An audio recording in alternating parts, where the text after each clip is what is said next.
We are working on the Suzuki today, and today we're going to attempt to put a spacer in the shock in order to drop the bike a couple inches without sacrificing any of the suspension.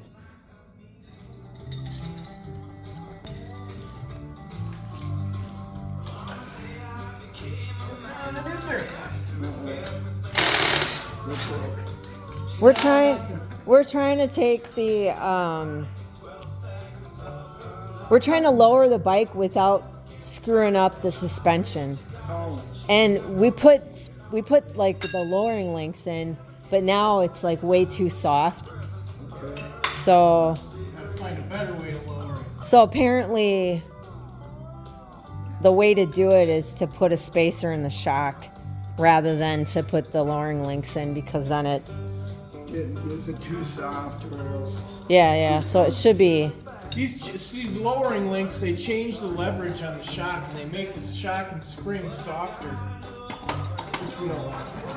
When you get lower, you actually need the bike to get stiff. And we've tested, you can see, we've tested like 50 million different lowering links, and each one of them. Got every size that exists.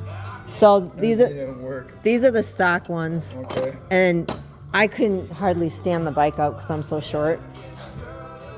So we put the 125s on. Well, it is it's a tall bike. It's 37 inches almost seat height stock. So it's a really tall bike, and I'm only 5'3". So, but 35 inches is doable for me. Oh, okay. Yeah.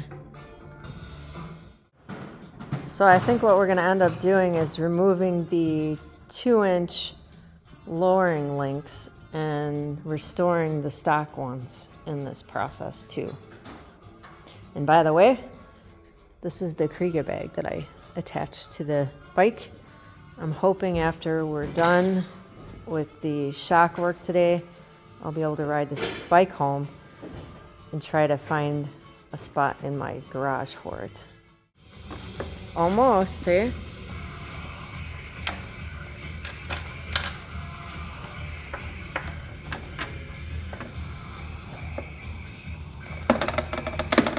Ta-da! There it is. Now to put the spacer in.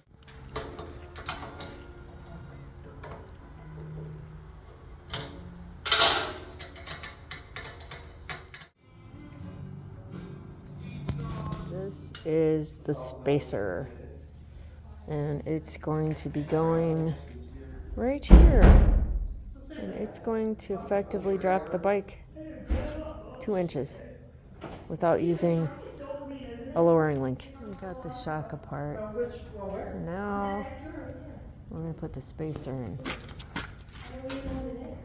All right, so here it is. This is what's going to lower the bike without using a lowering link. Keep the suspension good.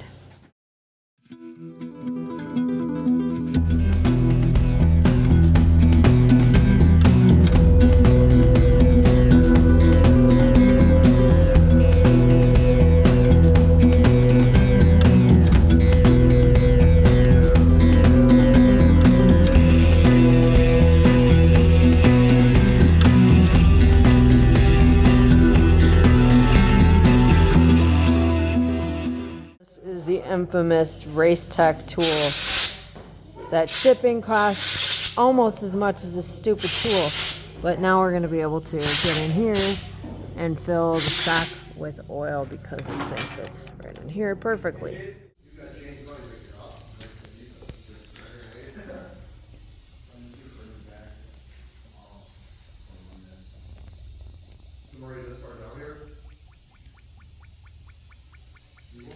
It's making bubbly noises.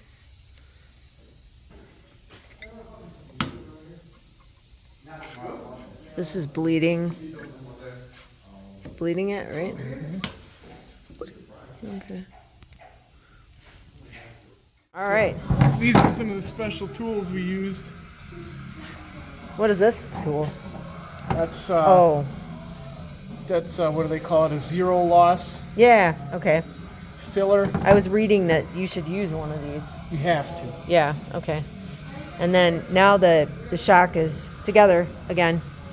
And you can't see the spacer because it's inside, but there is now a spacer that should be the equivalent in raising or in lowering the bike 2 inches, right? It's a hair. It's gonna be like 2 1/4. 2 1/4. Well, that's not bad. I'm not going to complain about that. I'm short. Right.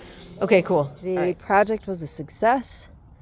We returned the original links to the bike and installed the shock with the spacer that effectively lowered the bike, so it's sitting at about 35-inch seat height now.